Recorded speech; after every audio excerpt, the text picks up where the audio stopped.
Okay, so remember that when we were differentiating, if we got the position function, so just at the top of your page, write S of t. So S of t represents the position function. If we differentiate the position function, we get the velocity function. If we differentiate the velocity function, we get the acceleration function. So what's going to happen now is we need to integrate. So if I give you the acceleration function and we integrate the acceleration function, we're going to get our velocity function. And if I give you the velocity function and we integrate the velocity function, we're going to get the position time function. Okay? So we're used to working from position to velocity to acceleration, and taking the antiderivative will allow us to go backwards. Now, before we actually get into our particle questions, let's just review using notations regarding f of x. So if I give you a function in the form of f of x and I ask you to differentiate that, that will give us f prime of x. It'll give us the first derivative. And then we could differentiate the first derivative and we could get the second derivative. Well, if I give you the second derivative now and I want the first derivative, you're going to integrate the second derivative and you'll get the first derivative. If I give you the first derivative and you integrate the first derivative, you're going to get f of x. And then with integration, we use big f of x in some examples. So big f of x is if I give you f of x and I say I want this integrated, f of x integrated will be big f of x. Okay, so that's how our differentiation and our integration are related. So before we do our particle questions in motion, let's just do some questions that you actually would have done in the first lesson, but remember I wasn't here to teach it. This will help us though with our particle questions. Okay, so it's review of initial conditions. So we're given a function f of x and it's equal to 3x squared minus 7. It says determine big f of x when, and it says big f of negative 1 is equal to 4. So a couple of things. What they've given you here is they've given you something called an initial condition. So this is an initial condition. So we're going to take our function f of x is equal to 3x squared minus 7. They want big f of x, which is what I would get if I integrate f of x. So what I want to do is how I'm going to write this is I'm going to integrate both sides of my equation. So how we would write that is I'm going to integrate f of x with respect to x is equal to, and then I'm going to integrate, we're going to integrate both sides. And I'm going to integrate 3x squared minus 7 with respect to x. Now, when I integrate f of x, so going back to the chart, right, if I integrate f of x, I'm going to get big f of x. So the integration of f of x will give me big f of x. That's equal to, let's take the antiderivative of each term. So this one would be add 1 to the exponent and then divide by the new exponent, minus 7x. Now we have to, for this, do our plus c. So plus our constant of integration. Let's clean up f of x. So f of x is equal to x cubed minus 7x plus c. And now I'm going to use that initial condition to get what c is. So the initial condition is big f of negative 1 is equal to 4. So big f of negative 1 is equal to 4. So let's plug in negative 1. Negative 1 cubed will give me negative 1. Negative 7 times negative 1 will give me plus 7, plus my constant of integration. F of negative 1 is equal to 4. So the initial condition was f of negative 1 is equal to 4. Isolate c, and we're going to get our constant of integration is equal to negative 2. Okay. So therefore, my function now, big F of x, is equal to x cubed minus 7x minus 2.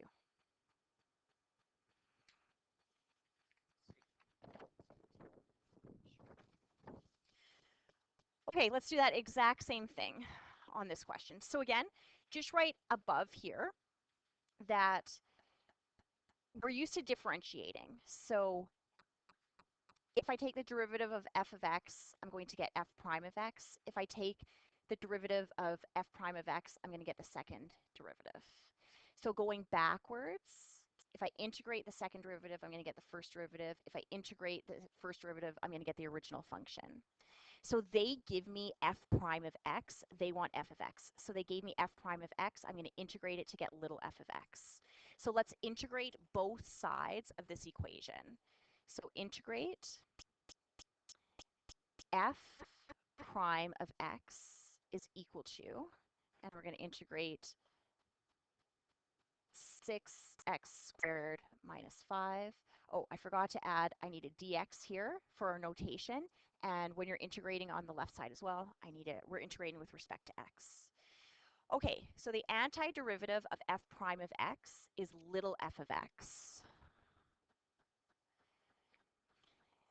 This one here, let's use our reverse power rule. So add 1 to the exponent and divide by 3. That will give me that will give me 2x cubed minus 5x plus my constant of integration. This is my initial condition.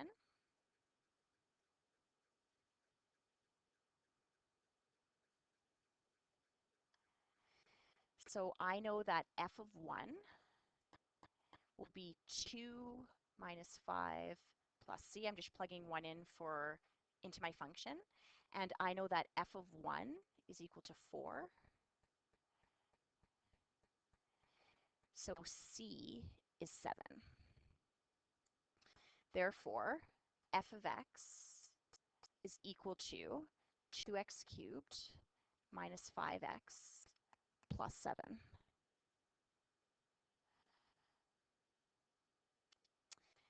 Let's do one more that's a bit more challenging.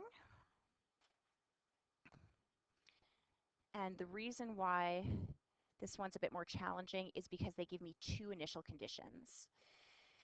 So I'm given a second derivative. If I integrate the second derivative, Emily, what derivative will I have? That's right. Integrating the second derivative will give us the first derivative. So let's rewrite this, and let's integrate both sides of my equation. So don't forget to add your dx.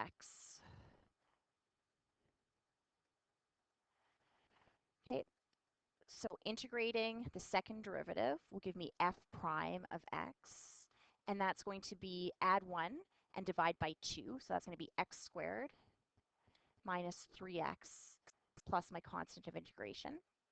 And now I could use this first initial condition. So the first initial condition was f prime at 1 was equal to 2. So if I have my first derivative, I could input my 1. So 1 minus 3 plus my constant of integration. F prime at 1 is equal to 2. And you know what? I'm actually going to call the constant of integration c sub 1 because we're going to have a second function. We're going to be integrating twice. So c sub 1 is 4. So f prime of x, my first derivative, is equal to x squared minus 3x plus 4. From here, let's integrate both sides.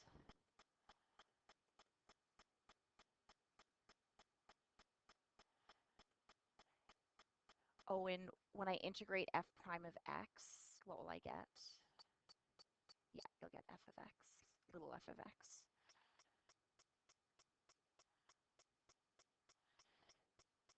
Okay, so integrating f prime of x gives you little f of x, and it will be x to the 3 over 3 minus 3x squared over 2 plus 4x plus c sub 2. Right, I'm going to, because I already did c, or sometimes in my homework solutions, I might have called this first constant C and then this one maybe D, right? Just make sure it's differentiated. Your notation is somehow distinguishing. Okay, now I'm going to use my second initial condition, which would be f of 0 is equal to 3. So f of 0, so this would give me 0 minus 0 plus 0 plus c sub 2. F of 0 is 3, so c sub 2 is 3. So f of x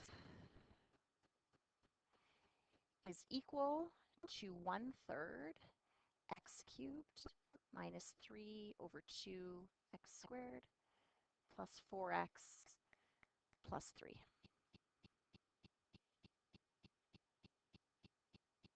Okay, let's do our motion problems now.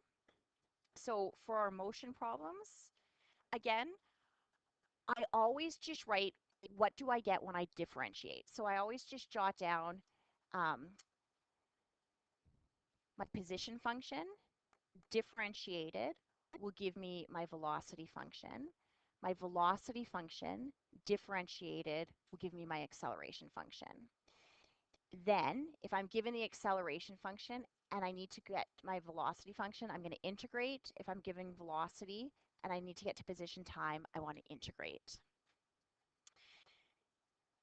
ds with respect to time. Do you know what derivative this would be? If they write it like this, derivative of s with respect to time, what did they give me? So the derivative differentiating s gives you velocity. Okay, so right here, this is differentiating s with respect to time. When we differentiate s with respect to time, we get the velocity function. So what we actually have is this is v of t is equal to 2t. So that's the velocity function. They gave us this initial condition here. So here's what the initial condition is. S is equal to 3. The position is 3 when time is 0. Basically, it would be S of 0 at time 0. The position of the particle is at 3. That's the initial condition that they gave me. Find the equation for displacement. That's going to be our position function. Okay, so we have our velocity function, v of t is equal to 2t. Let's integrate both sides. Now, when we integrate velocity, do you know what we're integrating with respect to? dt. It's equal to, we're integrating 2t with respect to t. So integrating velocity is going to give us position. And that will be 2t squared over 2 plus my constant of integration. S of t is equal to t squared plus my constant of integration. And then we're going to use that initial condition of s of 0 is equal to 3. So s of 0 is equal to, so that would be 0 squared plus c. So c s of 0 is 3. So therefore, my position function is equal to t squared plus 3.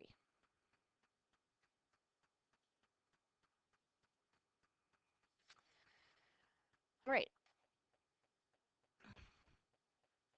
this guy here, again, just at the top of your page, write your position, differentiated, gives velocity, differentiated, gives acceleration.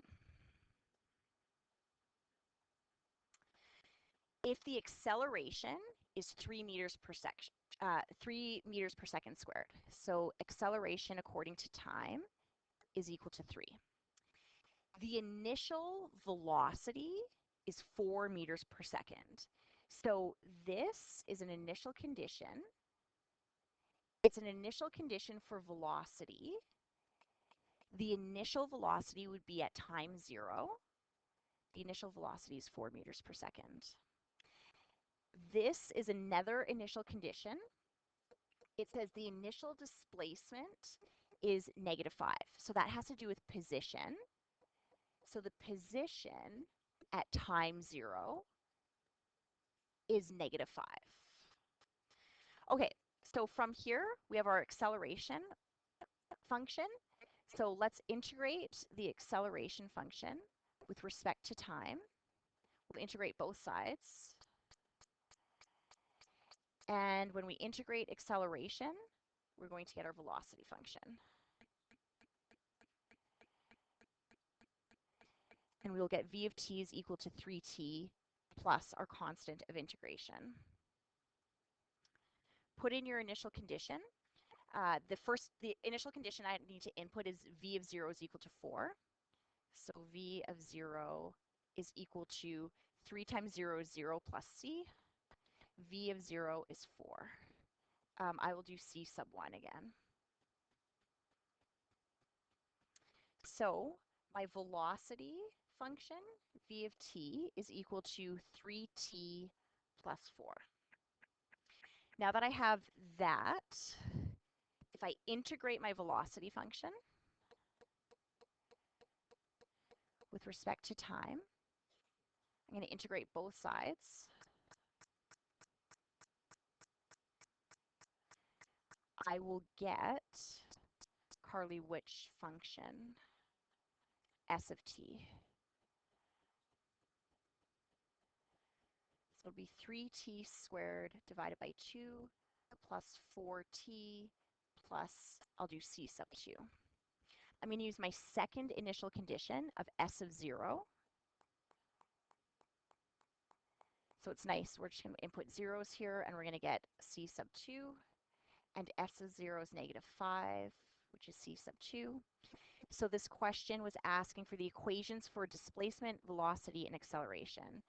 So my equation for displacement will be 3 over 2t squared plus 4t minus 5. And then it did ask for the equation for velocity, so I'll box this in. And it asked for the equation for acceleration, so that would be my acceleration function. Okay, let's do this guy. We're going to deal with really big numbers if we figure out its position after 10 seconds. So let's just change this to 3. It will be much more manageable if we do this at 3 seconds. Okay, so it says a particle moves along the x-axis with a velocity given by the following function. So let's write the velocity function. V of t is 2t squared minus 3t plus 2, where time is greater than 0. The particle's initial position is 5 centimeters left of the origin. So, Julie, what would that initial condition be that they just gave me? S of 0 is equal to -5. Okay, find its position after 3 seconds. So we're going to find S of 3. Let's differentiate our velocity function with respect to time. We're going to differentiate both sides.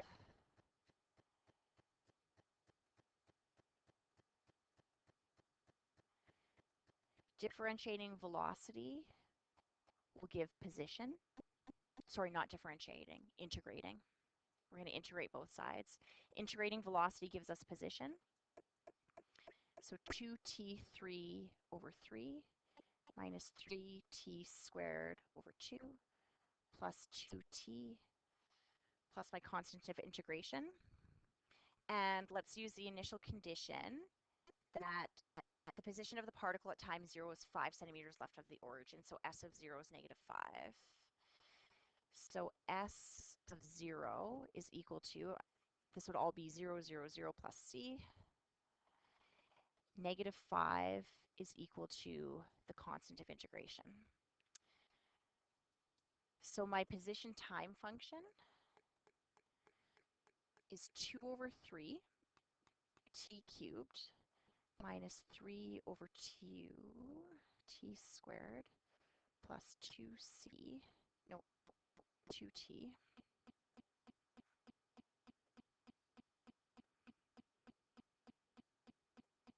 minus 5.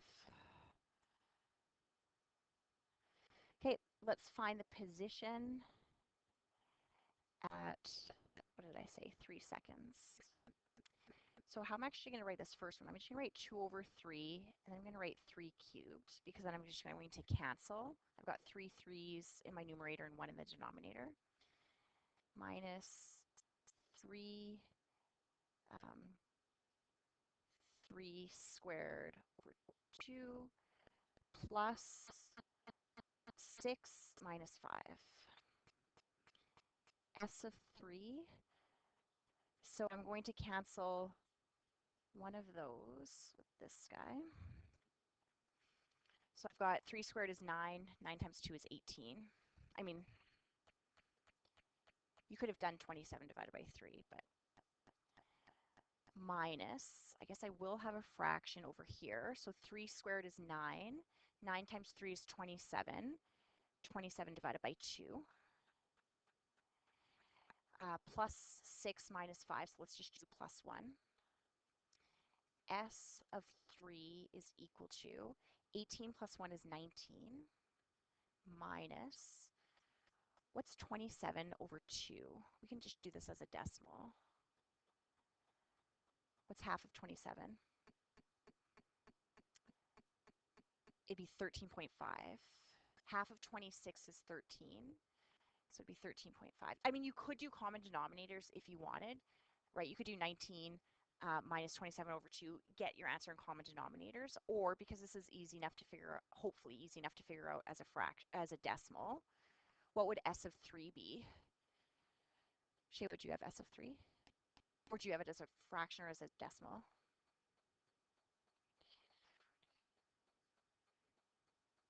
What do you have, Akil? 5.5. What would my units be?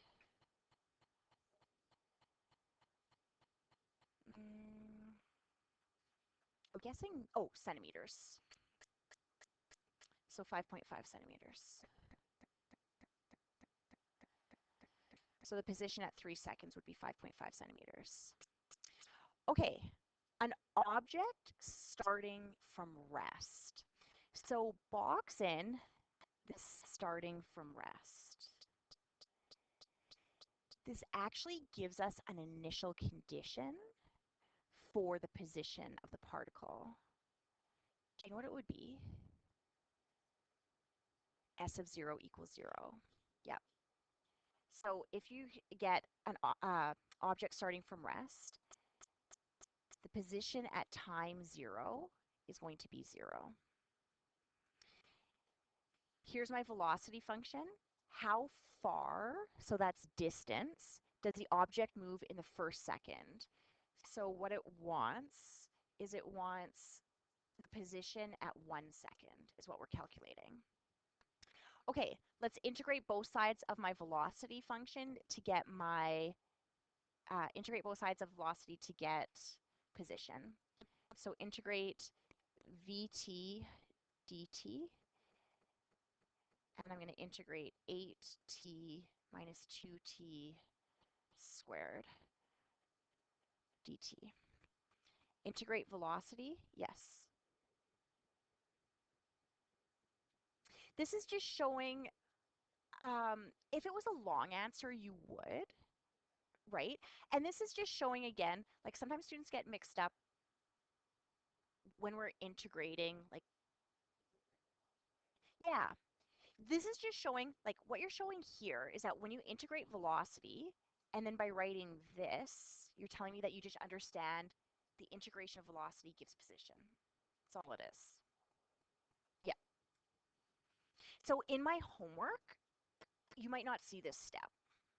I might have just been given this and gone right to the position time function, which is fine. So this is going to be 8t squared divided by 2 minus 2t3 divided by 3 plus my constant of integration. S of t is equal to 4t squared minus 2 over 3t cubed plus c. And in order to figure out my constant of integration, we need to use s of 0. My initial condition of s of 0 is equal to 0. So I'm not going to bother plugging in zeros here. I know we'll get 0 plus c. 0 is equal to c. So my position function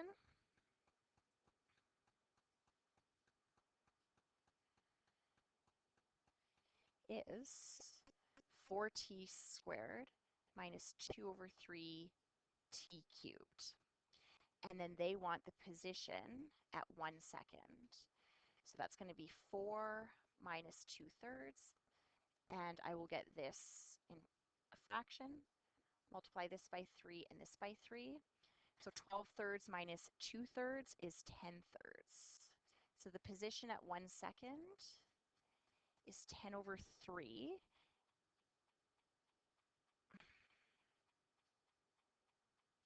Oh, you know what? This one, yeah, to the nearest tenth of a centimeter. If it doesn't give units, what would you assume units would be? Meters. So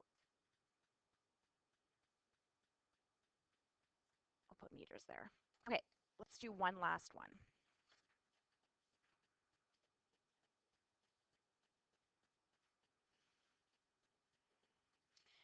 Okay, this will be, it's going to look like the most complex. And if we didn't have our calculators, which you won't on this exam, I'll show you where you would stop for this question. A stone is thrown downwards with a speed of 8 meters per second. So that is giving me the initial velocity. Okay, so that's giving me v of 0. Now, if it's going down, it's not actually 8. Do you know what it would be if it's being thrown down? It'd be -8. If your stone is being thrown down, it'll be negative. If your stone is being thrown up, it'll be positive. From the edge of a cliff that's 63 meters high. So we have a cliff, and this is giving us the initial position. So basically what's happening is we have some sort of a cliff that's 63 meters off the ground, and this stone is being thrown down. So the initial position at time 0 when the stone is thrown, it's 63 meters. So they gave me 2 different initial conditions. How long will it take the stone to hit the ground at the foot of a cliff? Okay, so they didn't give me a function to integrate. Do you know what the acceleration function is, though? So a of t from physics is negative 9.81, the acceleration due to gravity. So you do have to know that. If I integrate acceleration,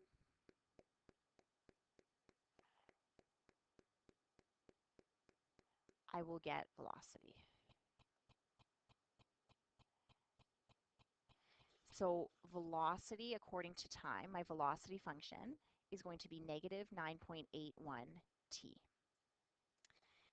plus the constant of integration. I could figure out what the constant of integration is using this initial condition. V of 0 is equal to -8. So V of 0 is equal to negative 9.81 times 0 is 0 plus c. V of 0 is -8.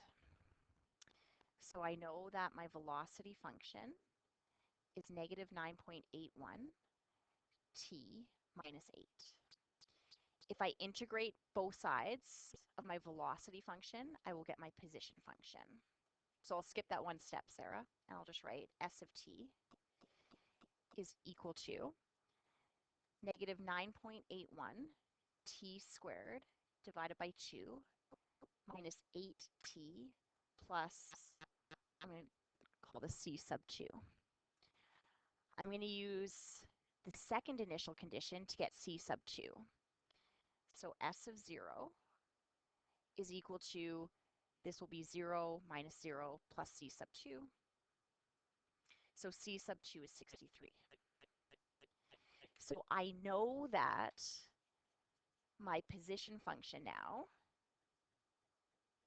S of t is equal to negative 9.81 t squared divided by 2 minus 8t plus 63.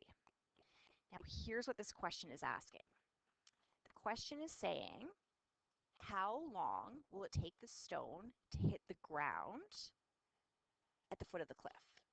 So what's happening is if you look at this function here, this is a quadratic that's opening down, and it has a y-intercept of 3. So my position function,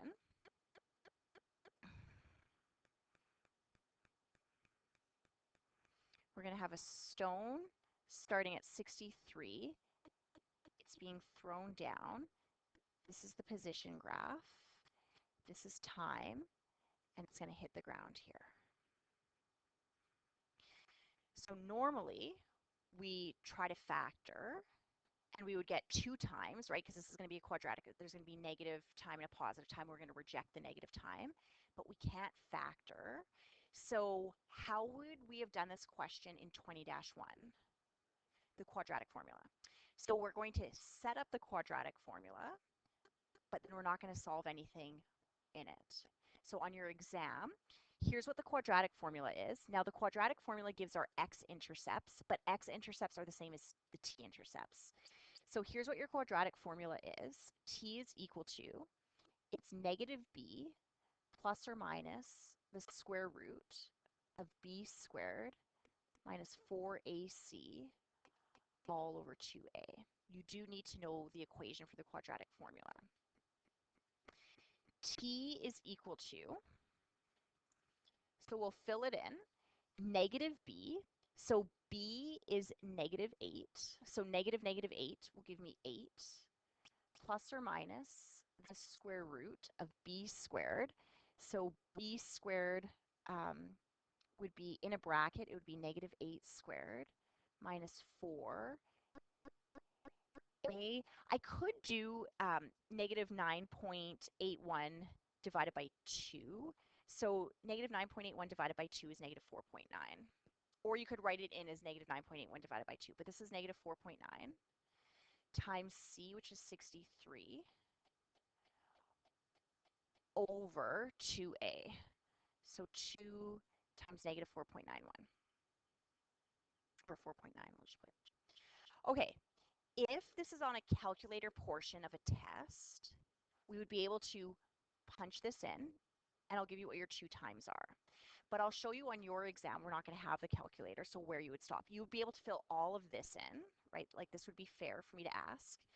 If this was the calculator portion, you would get t is equal to, so you're going to get a positive time here, and you're going to get a negative time here. So you'd get negative 4.5, and you would get 2.9. The answer is going to be 2.9 seconds. You would reject this one. That would be an extraneous root. The reason why you would reject it is you would just say time must always be greater than or equal to 0. On your test, what you would do is you would fill in your quadratic formula. So you'd fill in your quadratic equation, and then you would say you would reject the negative time. And that's as far as you're going to be able to get on your exam, because you won't be able to calculate this. Everybody's good with that? So you won't know what your positive and negative time are, but you would just, this would be, you get to here, and then you would say you would get 2 times your positive and negative time. Negative time gets rejected. It gets rejected because time must be greater than or equal to 0. Okay?